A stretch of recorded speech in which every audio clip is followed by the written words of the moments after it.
nice to meet you. What's your name? She stood by Governor Pat Quinn for 4 years. Business leaders, environmental leaders. Tonight, Lieutenant Governor Sheila Simon sits down with WQAD to discuss her next step and the state of the state of Illinois. Being Lieutenant Governor has given me 4 great years of having the opportunity to meet with people all over the state and find out what's going on that's good that needs to be shared, what's going on that can use some improvement.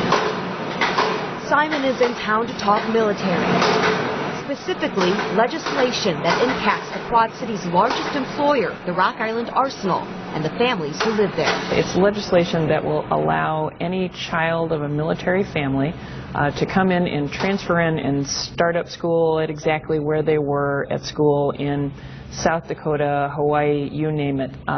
Military families move about 3 times as often as civilian families. Kids in a military family will on average go to 9 different schools. Just last week, the governor signed that act into law. Coincidentally, earlier that week, he was in the Quad Cities to sign off on a direct flight to and from Washington, D.C. Leaders say both moves show support for the arsenal ahead of possible Defense Department cuts. We are anticipating that in the state of Illinois. We think that the time to address that problem is before they start making those cuts. Also always at risk of spending time on the chopping block, education. Simon is trying to change the funding formula and had some success with a bill passing the state Senate this year, but it did not make it past the House before the session was over. It is often labeled as something that's good for rural Illinois, but it's any school district, whether it's rural or urban, that doesn't have a great tax base, a real estate tax base. Right now what goes on is those districts that are less supported by their local real estate taxes have more coming in from the state, but that's the first place where it gets cut. She hopes the House will take up her idea in the veto session later this year. Senate Bill 16 would really drive the money to where the kids' needs are, which is a principle that I think we can all agree on. Legislators did agree on a few things this year.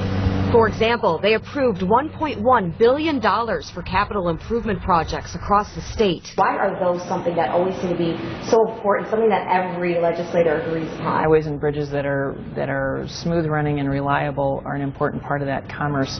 And not to mention, it's good to have those folks who are working, building those roads, repairing those roads on the job. Also this year, the same-sex marriage law went into effect. Will you promise to love him, comfort him, honor and support him? Impacting hundreds of couples like Galesburg's Bill Redfern and Gary Patterson, who have been together for 26 years. I'm very happy about that. I think everyone has friends who have been couples for a long time. I'd like to have supported in the same way that my husband and I have been. We've been married for almost 27 years now, and that public acknowledgement is important. And the public will be very important to this upcoming election.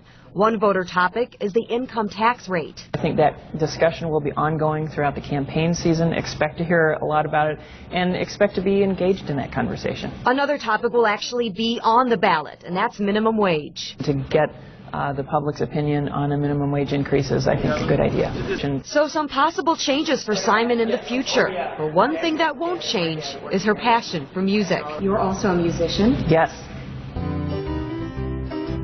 She's part of the bluegrass band Loose Gravel, which she says helped her win a coveted title. One of our daughters, she was having a debate with her best friend about who has the most embarrassing mom.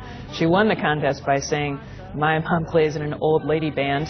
So I play in an old lady band and I love it, and we'll be playing at the State Fair again this year in Springfield. So I highly recommend you come down and listen to us on August 13th. A busy 4 months ahead for Sheila Simon as 2014 becomes her biggest year yet.